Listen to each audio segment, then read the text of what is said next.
What if the most practical manual for living wasn't written by a modern productivity guru, but was spoken 2,000 years ago by a wandering teacher from Nazareth?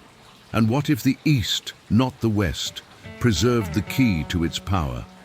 Jesus of Nazareth stands, first and foremost, as a true son of the East, intensely practical, absolutely unmoved by the glitter of the world, and unwavering in his demand for a life lived, not a theory debated.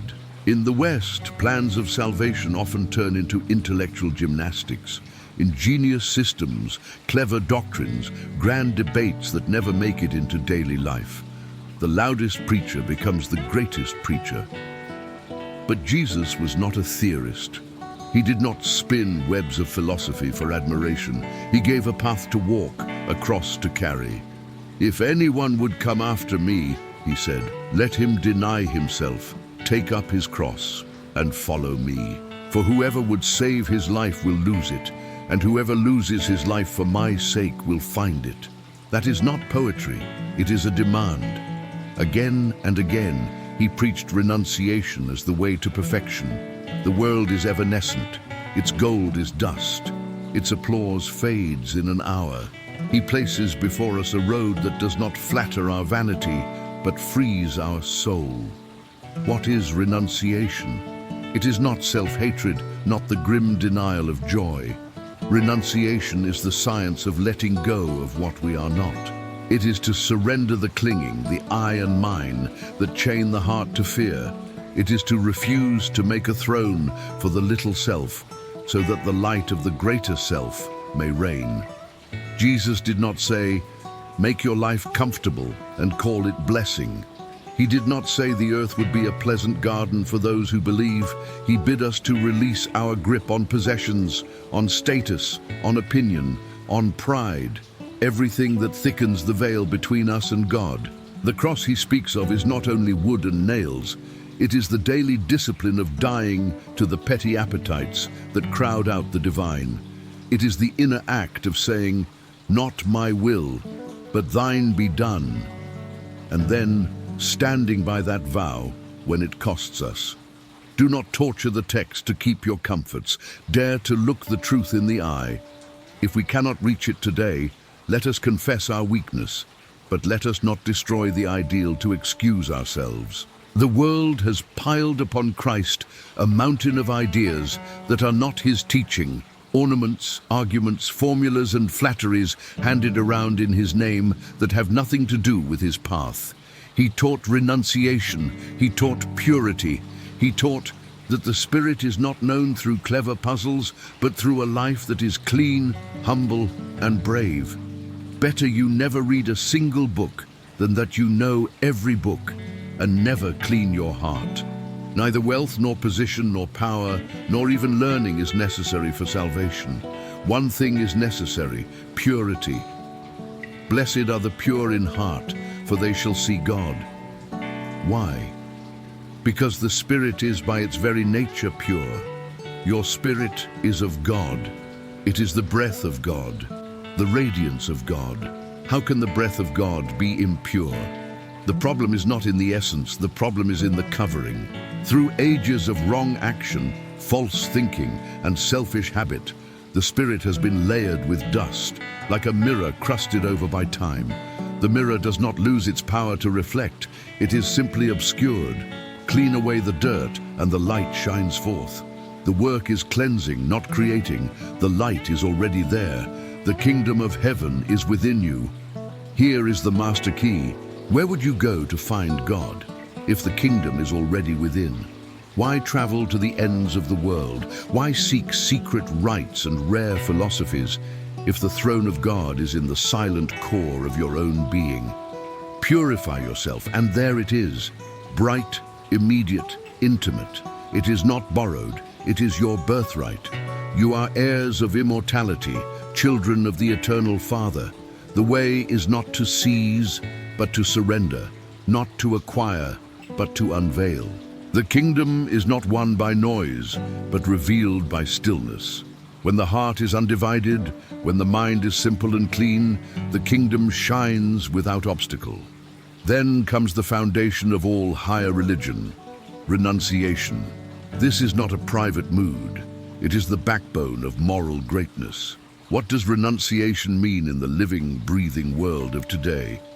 It means there is only one ideal in morality: altruism. To seek not your own is the law of love. To give, not grasp. To bless, not brandish. To serve, not shine. This is the mark.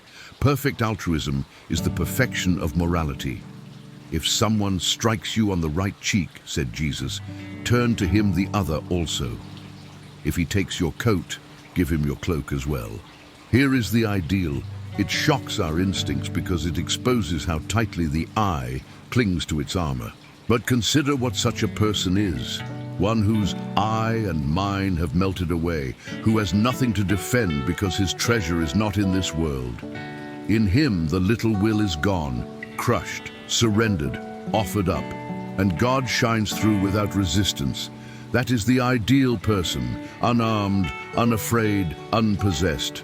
In such a one, God lives visibly. We should work toward this with all our strength without dragging the ideal down into something convenient. Even if we cannot yet live like this, let us bow to it with honesty and take our first steps toward it. Tomorrow or 1,000 years from now, the ideal remains the same because it is both the road and the destination. To be perfectly altruistic is itself salvation. For in that giving the little man within dies, and only God remains. This is why the teaching is the same across the greatest prophets: renunciation. The outer forms differ, the inner current is one. Let us be plain, the ideal may be beyond us today. We still clutch at I and mine. We hoard properties and pride. We defend opinions like fortresses. We build palaces for our name. So be it. Then let us admit it. Let us say, I am weak, I cannot yet do as the Master did, and say it without shame. But let us not lower the height of the mountain because we fear to climb. Keep the summit sharp. Do not twist the text to make a staircase for your laziness. Honesty before God is the first step of courage. The greatest argument for a master is his life. Foxes have holes and birds of the air have nests, but the Son of Man has nowhere to lay his head. Behold the path to salvation, not as theory but as embodiment, unburdened, unattached, free. The poverty of Jesus was not a costume, it was a declaration that the soul rests nowhere in the world because its rest is in God. The Master walked light because his heart was not chained. He could give and forgive because nothing in him grasped at the passing.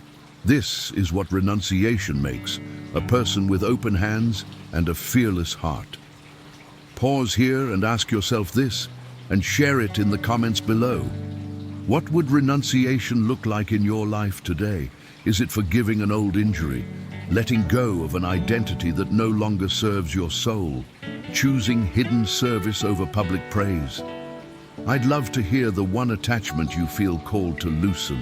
And if this journey into the living teachings of Jesus is lighting something in you, consider liking this video and subscribing so we can keep walking this road of practice, not just talk, together. To live this teaching, you do not need a crowd, a cathedral, or a platform. When you pray, said Jesus, go into your room and shut the door and pray to your Father who is in secret. There is the place of transformation, the secret chamber. Religion becomes vanity when it flatters the senses and follows fashion. It becomes life when it is hidden with God. Close the door, literally and inwardly. Let the world fall away. Speak plainly to the Father. Let the heart be seen in its clutter and its longing, and ask simply for one thing: purity. Not the purity of pride, but the purity of love. Not the purity that withdraws in fear, but the purity that dares to give everything away. Pray, make me clean within. Melt this stubborn self. Fill the space with you. Do not be frightened by the strong words. Deny, take up, lose, die. They are not calls to self-destruction. They are calls to liberation. The small self dies, and the true self, God's life in you, lives. The cross is the gate, and beyond it is spaciousness. Renunciation is not a desert of bleakness, it is the river that runs to the sea. The taste of freedom begins in little acts, choosing truth when a lie would help you, giving time when no one will applaud, returning kindness when slighted, blessing when cursed, bearing quietly when your pride wants to shout. These are the nails through the ego that release the heart from its prison. Think of the spirit as a window covered in grime. The sun stands steady, and the room feels dim, not because the sun is weak, but because the pain is smeared. You do not need to command the sun to shine. You need to clean the glass. How do we clean it? By right action, born of love and humility. By right thought, refusing to indulge the little inner dramas that keep us resentful and self-important.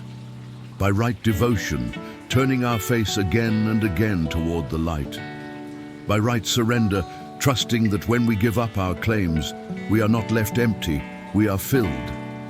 The kingdom does not come as a spectacle, it appears as transparency.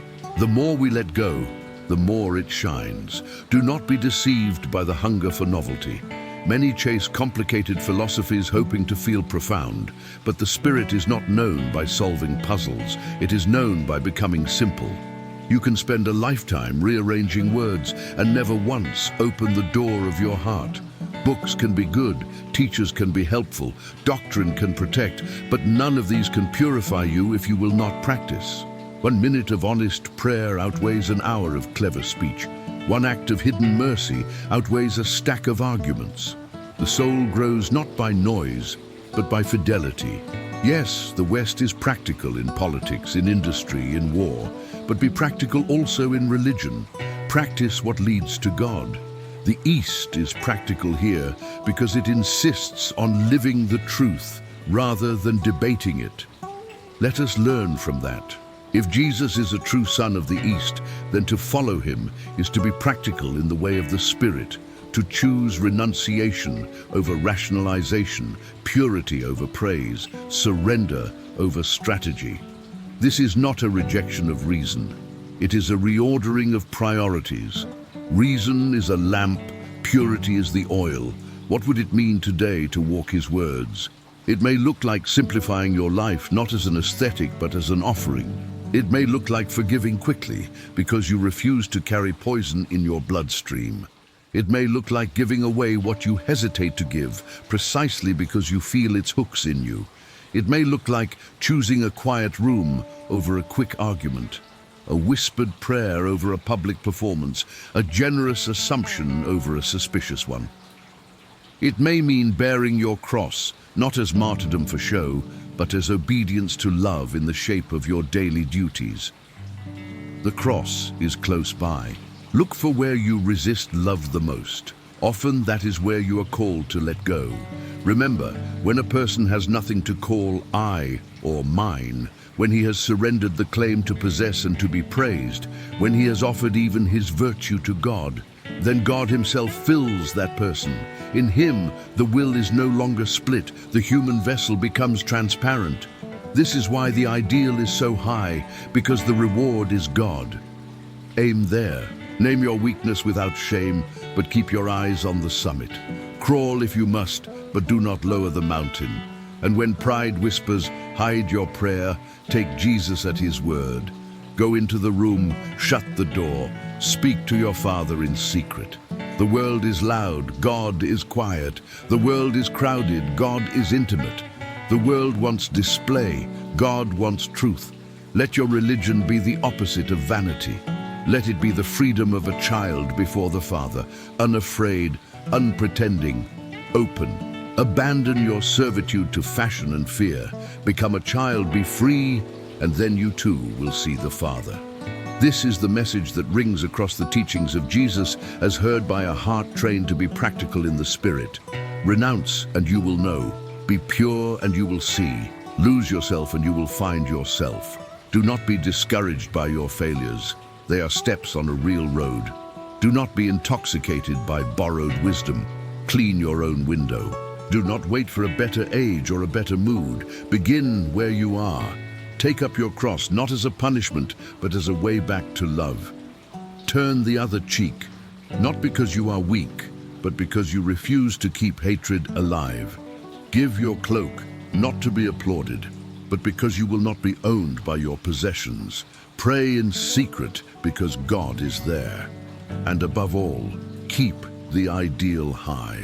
The ideal is not cruel, it is merciful, because it points you past every counterfeit to the living God within. Tonight, do 3 small things.